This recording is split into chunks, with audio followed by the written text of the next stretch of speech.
Il ne parle jamais à travers son chapeau. Vous écoutez Du Trisac.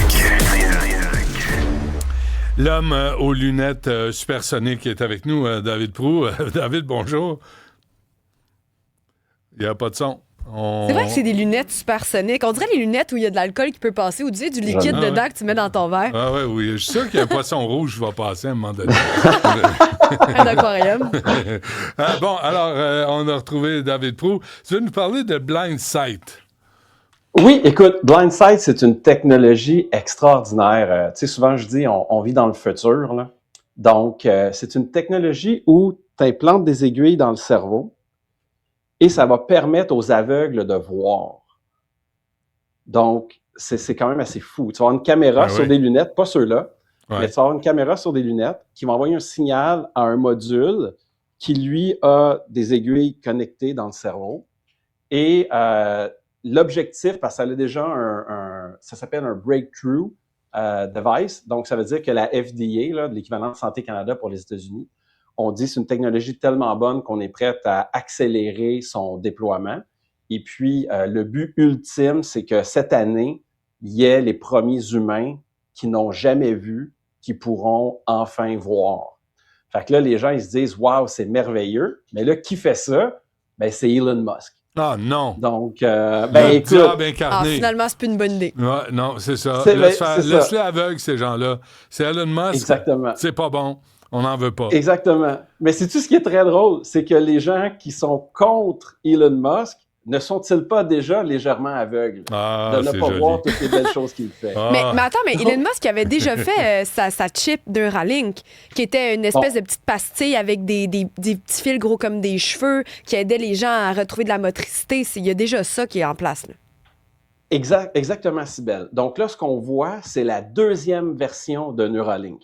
Fait que là, c'est sûr, si tu t'es fait installer la première puis il y a un upgrade, c'est comme s'il y avait un nouveau téléphone. Comme les iPhones, tu peux pas faire upgrader les aiguilles que tu as dans le cerveau, malheureusement.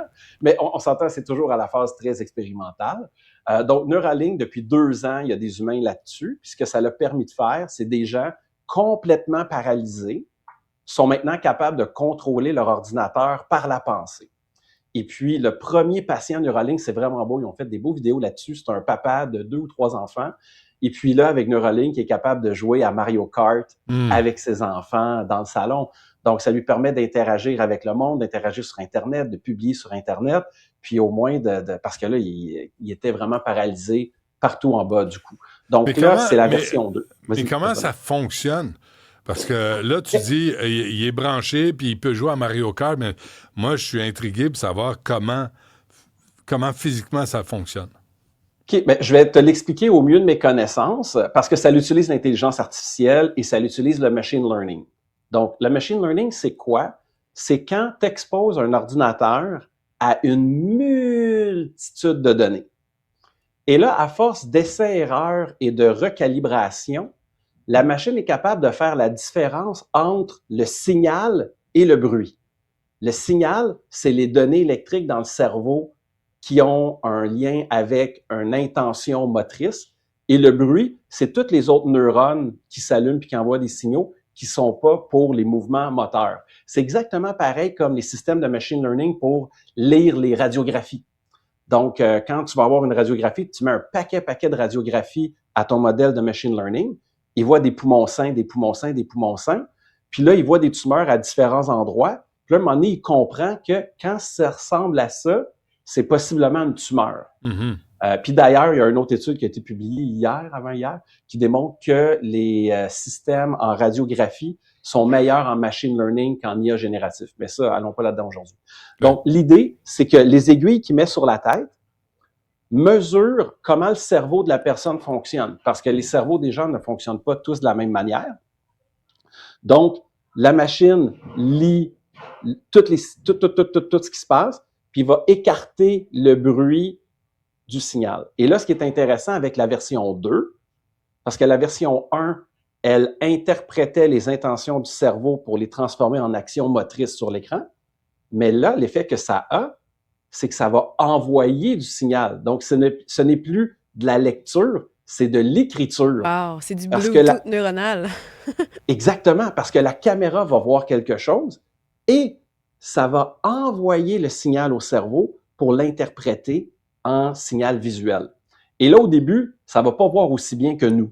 Donc, le cerveau va devoir apprendre parce que le cerveau est un système neuronal. Donc, lui aussi, il est capable et il apprend parce qu'il est plastique, il se modifie.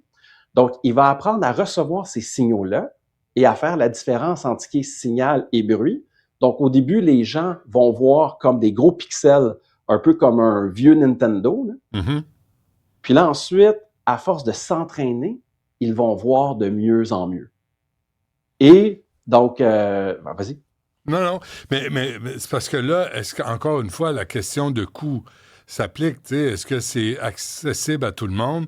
Est-ce que là, ça va être comme les Tesla, puis c'est à 150 000 $? C'est quoi la réalité? Écoute, une Tesla Model Y, c'est 60 quelques mille dollars, là, fait que c'est quand même pas si pire. Ben, c'est cher, mais c'est pas... Mais OK, par rapport à ça, c'est super, on est toujours dans la partie expérimentation, mais la version 2 de Neuralink, l'installation des aiguilles passe de 17 secondes à 1 seconde. Donc, on voit qu'il y a un facteur de gain là, de 17 fois. Et le but ultime, tu sais, Musk, il fait rien dans la vie pour que ce soit un prototype qui reste dans une usine. Il veut le faire at scale, puis il veut pouvoir redonner la vue à plus de gens possible. Écoute, pendant notre vie, ce que je vais dire là est un peu fou, mais Elon Musk va probablement avoir redonné la vue à plus d'humains que Jésus. Puis les gens vont trouver un moyen de le critiquer. Ouais, mais là, fais attention, tu vas avoir des plaintes des cathos là, qui seront pas contents. Souviens-toi des Beatles dans les années 60, on est plus populaire que Jésus, ils ont brûlé les disques. Loïc, il venait d'expliquer que le Vatican critique Trump, donc j'imagine que le Vatican va critiquer Musk parce que Musk va battre les records de Jésus. Ouais. Puis le Vatican est toujours bien placé pour donner la leçon à tout un chacun. Toujours. Oui, ça, c'est clair. Mais quand tu disais, je reviens à quelque chose, tu disais tantôt de 17 secondes à 1 seconde, est-ce que ça, c'était le délai de décodage de l'image qu'on recevait? Non, le délai est en temps réel. Non, c'est la machine qui installe les aiguilles. Donc, c'est des petites aiguilles plus fines qu'un cheveu. C'est plus fin qu'un cheveu. Okay. C'est une machine toute robotisée, donc ta tête ne bouge pas. Puis là, la machine, elle met les aiguilles dans ta tête. Puis les aiguilles sont reliées avec un fil qui va sur un petit capteur qui, lui, tu branches le petit ordinateur sur le capteur. OK, mais une question niaiseuse, comment tu fais pour dormir? Écoute, sais-tu qu'est-ce qui serait super? C'est que tu peux juste aller sur ton téléphone, avoir l'application Neuralink et dire « Maintenant, je veux dormir ». Puis là, pouf! Ah oui, là, il t'endort. Mais tu dors sur tes aiguilles. Tu sais, ça doit pas être confortable. Mais c'est quand même une avancée. Puis on le sait, hein, à travers les années, les expériences, les annonces, les greffes de rétine, ça a été un combat de tous les temps. Et lui arriverait avec des lunettes pour donner la vue aux aveugles. Ce serait quand même une révolution. Puis, tu as parlé du futur, d'où la technologie s'en va. Donc, une caméra peut lire les ondes que les yeux voient, mais ça peut également lire les ondes ultraviolets, les ondes infrarouges. Donc, on serait capable, un peu comme dans le film Prédateur, si tu te souviens avec Arnold Schwarzenegger, l'espèce de bête extraterrestre qui était capable de changer ses modes de vision.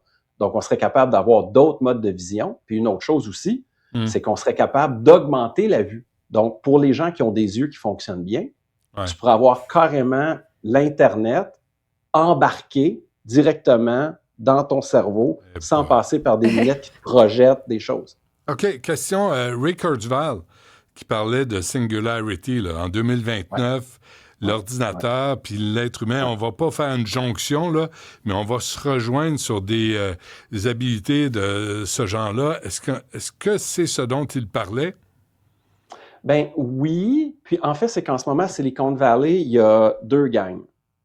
Tu as la gang qui croit que l'intelligence est plus importante que la race humaine et que la race humaine est juste une des chaînes dans l'évolution de l'intelligence, puis que l'important, c'est d'exporter l'intelligence avec des robots. Là-dedans, tu vas avoir Anthropic, tu vas avoir Google, puis tu as Elon Musk qui dit le seul moyen que l'humain va surpasser les machines, c'est si l'humain fait un avec la machine. Puis il n'y a pas d'équipe qui dit que les humains. Donc, ben, il y en a, mais ils n'ont pas d'argent ni de pouvoir. Ouais, c'est ça. c'est juste du bon monde, puis ça n'a pas d'influence. Qu'est-ce que tu veux faire? C'est vraiment fascinant. Puis, tu sais, moi, j'ai été opéré pour des cataractes, puis, tu sais, quand même, la technologie j'avais 48 ans, là. C'était beaucoup trop jeune, mais ça a l'air que c'est héréditaire. Puis aujourd'hui, à une autre époque, je serais aveugle aujourd'hui, moi. Ben Benoît, tu te rappelles, le docteur Selb, on avait reçu David en entrevue, un imminent ophtalmologiste français qui est en train de travailler sur un petit implant rétinien pour les gens qui ont des cataractes, les gens qui ont la dégénérescence maculaire, qui pourrait leur permettre d'avoir la vue. Tu sais, aussi, c'est fascinant de voir ça. On va être des robots. On va être des robots avant de mourir. Puis même pense à quelque chose. Tu n'es pas obligé de voir la caméra qu'il y a sur tes lunettes. Tu pourrais voir la caméra qu'il y a sur les lunettes de quelqu'un d'autre. Donc, ça permet de déplacer ton sens de la vue géospatial. Hey, ça pour le combat, hein? Ben, je veux dire, c'est plate, mais je pense juste à ça directement. Non, ça, comme plusieurs. Ouais, mais il y a plein de monde qui ont toutes sortes d'images, là, de fonctions plus ou moins agréables. Parfait. On se laisse là-dessus. David Proulx, merci. À demain. À demain.